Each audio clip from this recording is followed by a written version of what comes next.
Claudia Webbe. Thank you, Madam Deputy Speaker. This is the second piece of legislation that the government has brought forward this week, which is predicated on breaking international law. It is alarming that this is the global Britain that was promised in such glowing words by the Prime Minister and his allies over the last few years. A Britain which alienates itself on the world stage and which is driven by bluster and tub-thumping form of nationalism that endangers both our armed forces and civilians around the globe. The Defence Secretary has boasted about going to war on lawfare, yet preventing acts of torture is not some burdensome red tape. The UK military has opposed torture for decades, and this principle is enshrined in the Army Field Manual and the Ministry of Defence Doctrine. Yet the government wishes to provide a triple-lock amnesty which would ensure that acts of torture cannot be prosecuted if they took place more than 5 years ago. This would also enshrine direct political interference from the Attorney General in such cases. Many human rights groups, including Amnesty International, Freedom from Torture, Liberty, Reprieve and Rights Watch UK, strongly oppose this bill on the grounds that it contravenes international humanitarian and human rights law.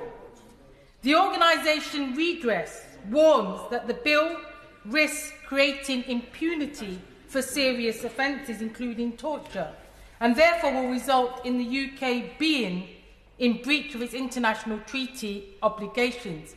They say, and I quote, "The bill makes the mistake of assuming that all victims are fake and that the UK armed forces are always in the right. This is not borne out by history.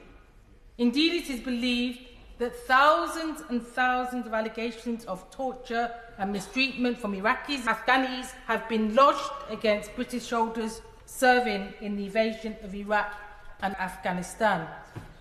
Earlier this year, the International Criminal Court prosecutor determined there is a basis to allegations that the UK armed forces committed war crimes against detainees in Iraq.